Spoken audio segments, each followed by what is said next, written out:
আরো একবার চলো ফিরে যাই, পাহাড়ের ওই বুকেতে দাঁড়াই। ইন্ডিয়াতে গুরুং যে ট্রাইব আছে তাদের প্রথম মনেস্ট্রি বা গোম্পা হচ্ছে এই গোম্পা। বাধ্য হলাম আমি আজকে আমার হোমস্টেটা চেঞ্জ করতে। One of the iconic landmark বলতে পারেন, সবাই এটা দেখার জন্য এখানে আসে। এটা এর নাম হচ্ছে বোজো। এবার বোজো ঠেলা।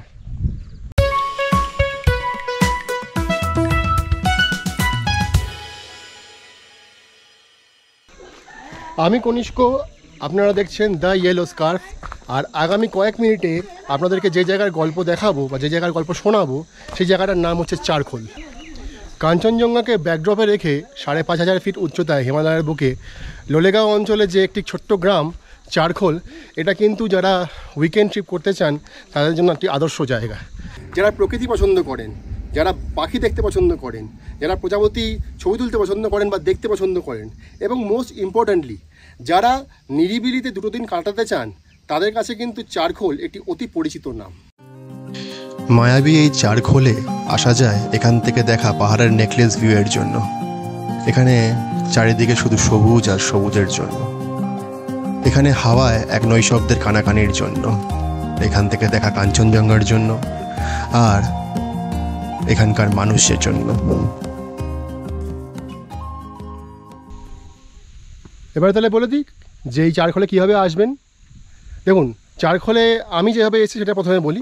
আমি এসেছি গতকাল রাতে কাঞ্চনকন্যা ট্রেনে করে এসে আজ সকালে শিলিগুড়িতে নেমেছি, এবং ওখান থেকে কালিম্পংয়ের বাস ধরে কালিম্পংয়ে নেমে ওখান থেকে একটি শেয়ার গাড়ি করে আমি এসেছি। এই মুহূর্তে আমি দাঁড়িয়ে রয়েছি কালিম্পংয়ের কাঞ্চন সিনেমার সামনে। কাঞ্চন সিনেমা একটা ল্যান্ডমার্ক, যেখান থেকে সব গাড়ি ছাড়ে সব জায়গায় যাওয়ার জন্য, এবং চারখোল যাওয়ার জন্য যে গাড়ি সেটা এখান থেকেই ছাড়ে। এই গাড়িগুলো হচ্ছে সার্ভিস কার। সার্ভিস কার মানে এই গাড়িগুলোর রুট হচ্ছে কালিম্পং টু বারবোট, এবং সকালে যারা বারবোট থেকে বা ওই কালিম্পং চারখোল থেকে যারা এই কালিম্পংয়ে আসেন কাজের জন্য, তাদেরকে নিয়ে ফেরার জন্য এই গাড়িটা এখানে দাঁড়িয়ে থাকে, এবং তারা যতক্ষণ এখানে ফেরত আসছেন ততক্ষণ কিন্তু এই গাড়িটা এখানে দাঁড়িয়ে থাকবে। তবে যারা আরামদায়কভাবে আসতে চান তাদের জন্য বলে দিই, শিলিগুড়ি শালুগড়া চেকপোস্ট থেকেও কিন্তু শেয়ার গাড়ি ছাড়ে বা রিজার্ভ গাড়ি ছাড়ে চারখোলের জন্য সকাল ৮টার সময় এবং দুপুর ২টোর সময়। এবং যদি আপনারা কেউ কালিম্পং চলে আসতে পারেন, কালিম্পং যদি এসে ওখান থেকে গাড়ি করেন তাহলে ওখান থেকেও রিজার্ভ গাড়ি পাওয়া যায়। শিলিগুড়ি থেকে রিজার্ভ গাড়ির দাম মোটামুটি ৪,০০০ টাকার মতো নেবে, এবং কালিম্পং থেকে ওটা ১,৫০০ থেকে ২,০০০ টাকার মতো ভ্যারি করবে সিজন অনুযায়ী। আমি অনেকগুলো হোমস্টে এখানে দেখেছি, আপনারা গুগল সার্চ করলে এখানে ডিটেলস পেয়ে যাবেন। আমি যে হোমস্টেটা বুকিং করেছি গুগলস দেখে, সেটা হচ্ছে দ্বীপ হোমস্টে, একদম রাস্তার ওপরে হোমস্টেটা। এইটা হচ্ছে আমার হোমস্টে, চারখোল দ্বীপ হোমস্টে, রাস্তার পুরো ওপরে, এবং ওটা হচ্ছে চারখোল ভিউ পয়েন্ট। এই চারখোল ভিউ পয়েন্ট থেকেই কিন্তু সানসেট দেখা যায়, কারণ সানসেট এখান থেকে দেখাটা একটা one of the major attraction of Charkhol. মাঝে মাঝে আমার মনে হয় সব কিছু ছেড়ে ছুড়ে কোনো অজানা জায়গায় হারিয়ে যাই, আর হারানোর জন্য পাহাড়ের থেকে ভালো জায়গা আর কীই বা হতে পারে।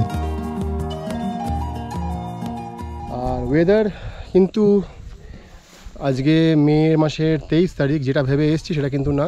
ঠান্ডা পাওয়ার জন্য এসেছিলাম, কিন্তু এখানে বেশ গরম, আমাকে দুটো লেয়ার ছেড়ে সিঙ্গেল লেয়ার করতে হয়েছে।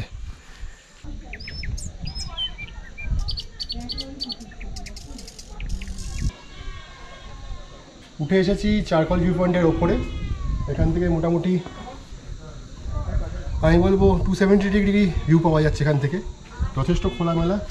মোস্ট প্রবাবলি কাঞ্চনজঙ্ঘা ওইদিকে হবে, কারণ এটা যদি সানসেট হয় এটা নর্থ হবে। আর একটা জিনিস আপনাদের বলে দেওয়া অবশ্যই দরকার, সেটা হচ্ছে যে এখানে কিন্তু সেলফোনের নেটওয়ার্ক কিন্তু একদম অবস্থা খারাপ।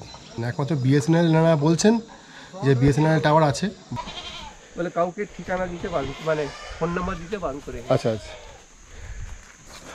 দুপুরবেলা খাওয়া দাওয়ার পরে একটু রেস্ট নেওয়ার পরে এখন আমরা বেরিয়ে পড়েছি একটু জায়গাটাকে আর একটু বেশি ভালো করে এক্সপ্লোর করার জন্য।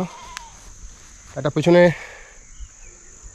রাস্তা দিয়ে এসে একটা ছোটো পায়ে হাঁটা পথ তৈরি হয়েছে, ওখান দিয়ে উঠে এসে এখানে একটা গোটারি আছে, সেই গোটারিতে এখানে ছাগল চাষ হচ্ছে। ছাগল চাষ হচ্ছে বটে, কিন্তু আমাদের কিন্তু একবারে মাটনের মাংস খেতে মানে পাঁঠার মাংস খাওয়ার জন্য অফার করলো না। যাই হোক আছে। আর এই একটা শর্টকাট আছে, সেখান দিয়ে একদম নাকি ওই চারখোল হোমস্টে ওখানে উঠে যাওয়া যায়, এটা বলছেন তো? হ্যাঁ হ্যাঁ, সকালে দেখেছিলাম, মনে হলো এটা।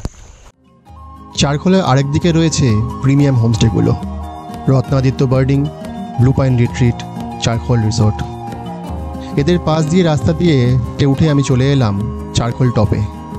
এই চারখোল টপ ভিউ পয়েন্ট থেকে যেদিকেই তাকাই সেদিকেই শুধু দিগন্ত বিস্তৃত পাহাড় আর পাহাড়, মেঘ আর সূর্যের লুকোচুরি।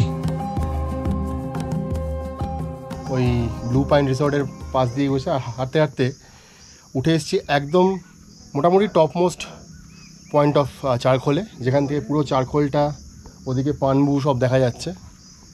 এখন এখানে ওয়েট করছি সানসেট হওয়ার জন্য, মোটামুটি আর 20-25 মিনিটের মধ্যে সানসেট হবে। ওই দূরে যে পানবু গ্রাম দেখা যাচ্ছে, ওখানে অনেকগুলো হোমস্টে আছে, সেটা গিয়ে আমাদের দেখতে হবে। এদিকে লোলেগাঁও আছে, ওদিকে কালিম্পং ডিস্ট্রিক্ট খাসমহল আছে, ওদিকে দার্জিলিং আছে। পুরো এরিয়াটাকে না লম্বা ভিতরে দেখা যাচ্ছে। আর মানে অধীর আগ্রহে তাকিয়ে আছি ওদিকে সূর্যের দিকে, কখন সানসেটটা হবে। সানসেটটা যেই হবে আমরা কিন্তু দেখতে দেখতে নেমে যাব। অপেক্ষা করতে করতে চুমুক দিলাম এক কাপ গরম চায়। ওই পাহাড়ের পেছন থেকে সূর্যটা যেই বিদায় জানালো, পাহাড়ের বুকে জ্বলে উঠল অসংখ্য তারা, আর তার সাথে রাতের আকাশেও তারারা জানান দিল আমরা আছি। রাত দেখতে দেখতে কখন যে ভোর হয়ে গেল বুঝতেই পারলাম না।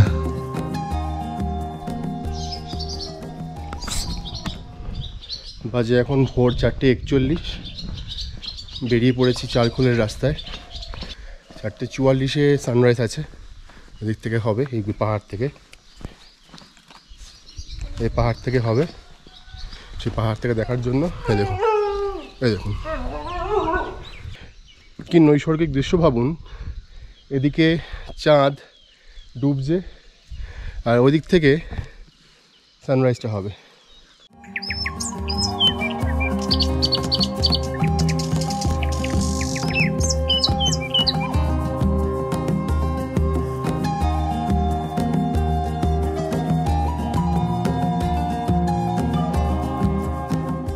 এখন হচ্ছে ভোর 5:27, সানরাইজ দেখার জন্য উঠেছিলাম, এবং সানরাইজ দেখার জন্য ঘর থেকে বেরোনোর পরই দেখা হয়ে গেল আমার কলিগদের সঙ্গে, সোমেশ, রাজা আর বলাই। ওরাও এখানে ঘুরতে এসছে। তো তোমাদের কেমন লাগলো জায়গাটা? জায়গাটা খুবই সুন্দর। চারখোল অনেকদিন ধরেই নাম শুনেছিলাম, নাম শুনে এসেছি, খুব এনজয় করছি। আর কনিষ্কর সঙ্গেও দেখা হয়ে গেল হঠাৎ করে, এটা পড়ে পাওয়া 14 আনা, তো ভীষণ ভালো লাগছে, এনজয় করছি। চারখোল হচ্ছে, চারখোল এমন একটা জায়গা যেখান থেকে পুরো মানে এই জায়গা থেকে চারিদিকটা ওপেন, তুমি যেদিকেই তাকাবে পাহাড় দেখতে পাবে। আমি যে হোমস্টেটায় আছি তার ঠিক পেছন দিকেই একটা গোম্পা আছে। আর আজ যেহেতু বুদ্ধ পূর্ণিমা, সেখানে আশা করছি নিশ্চয়ই পুজো আর্চা কিছু হবে। তো চলুন দেখে আসি যে কি পূজা আর্চা হচ্ছে। আরগান পেমা চোলিং গোম্পা, এই গোম্পা হচ্ছে চারখোলের একমাত্র গোম্পা, এবং ইন্ডিয়াতে গুরুং যে ট্রাইব আছে তাদের প্রথম মনেস্ট্রি বা গোম্পা হচ্ছে এই গোম্পা, যেটা চারখোলে তৈরি হয়েছিল। তারপরে অনেক অন্যান্য জায়গায় তৈরি হয়েছে। বেসিক অরিজিনাল স্ট্রাকচারটা হচ্ছে এইটা, যেটা এখন অবস্থা প্রায় ভগ্ন দশা হয়ে গেছে। পেছনে যে স্ট্রাকচারটা আপনারা দেখছেন, বড় স্ট্রাকচারটা, সেটা 3 বছর হলে বানানো হয়েছে, এখন ওটাই ফাংশনাল। সামনেরটা জাস্ট রেখে দেওয়া হয়েছে টু মানে মেক পিপল সি যে এটা প্রথম গোম্পা ছিল। এটা হচ্ছে অরিজিনাল গোম্পা। আজকে হচ্ছে বুদ্ধ পূর্ণিমা, তাই এখানে পুরো চারদিক সেজে উঠেছে পুজোর জন্য, এবং ভেতরে পুজোও হচ্ছে। চলুন ভেতরটা দেখে আসা যাক।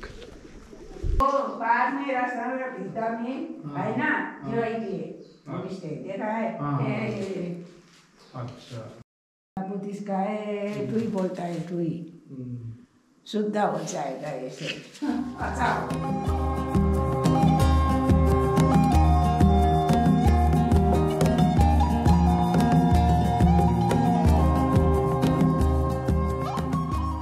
আমি এখন দাঁড়িয়ে রয়েছি ব্লু পাইন রিট্রিটের পেছনের মাঠটায়, যেখানে শিব দুর্গার মূর্তিটা আছে, তার সামনে মাঠটায়। এবং এখান থেকে যেহেতু উঁচু গ্রাউন্ড, এখান থেকে কিন্তু পরিষ্কার কাঞ্চনজঙ্ঘাটা দেখা যাচ্ছে। তো আজকে আমাদের বলেছিল যে ওয়েদার পরিষ্কার নাও থাকতে পারে, কিন্তু সকালে উঠে নিচ থেকে তো দেখেছি, এইখানে উপরে একটু হাই গ্রাউন্ডে উঠে এসেও দেখলাম ওখান থেকে কাঞ্চনজঙ্ঘা রেঞ্জটা মোটামুটি বোঝা যাচ্ছে।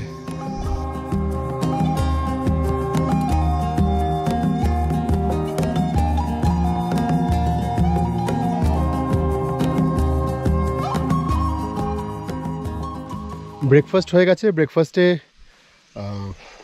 কালকে রাতে জিজ্ঞেস করেছিল যে কী খাবো, তো বলেছিলাম লুচি আলুর দম, তো ওরা কনফার্মও করেছিল। কিন্তু সকালবেলা ব্রেকফাস্টে দেখলাম এরা দিয়েছে ম্যাগি, বলে আপনি তো ম্যাগি বলেছিলেন। তো একটু আন্ডারস্ট্যান্ডিংয়ের প্রবলেম আছে। আমার বাধ্য হলাম আমি আজকে আমার হোমস্টেটা চেঞ্জ করতে, যেহেতু আমার মনে হলো যে ওখানে যে ফেসিলিটি দেওয়া হচ্ছে সেটা আপ টু দ্য মার্ক না, তাই জন্য আমি ঠিক ওটা আমি ছিলাম এখানে, আমি শিফট করছি এখানে, এই হোমস্টেতে শিফট করছি। এর নাম হচ্ছে পারিজাত হোমস্টে। এর নাম, ফোন নাম্বার আমি ডেসক্রিপশন বক্সে দিয়ে দেবো। আর এখন আমি এদের নিচে যে ডাইনিং স্পেস আছে, ডাইনিং স্পেসে এবং কাম কিচেন আছে, ওখানে আমি আড্ডা মারছি। একটু পরে এনাদের যিনি এই দাদা আছেন, এই দাদা আমাকে নিয়ে ঘুরতে বেরোবেন। স্বদেশ ভাইয়ের সঙ্গে ওর ব্যাগে করে বেরিয়ে পড়লাম আশেপাশের গ্রামগুলো পুরো দেখার জন্য। রাস্তায় পড়লো চারখোল শিব মন্দির। স্থানীয়রা এই শিব মন্দিরেই পুজো দিতে আসেন।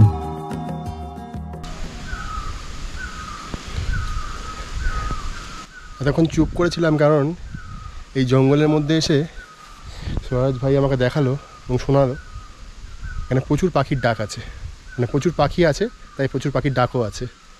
এবং মাঝে মধ্যে এখানে হরিণ দেখা যায়। আর कुछ नहीं मिलता है, डियर मिलता है यहीं पे आता है। अच्छा, ऊपर में यहाँ पे पानी है ना, वो अच्छा। पानी पीने के लिए आता है। अच्छा अच्छा अच्छा।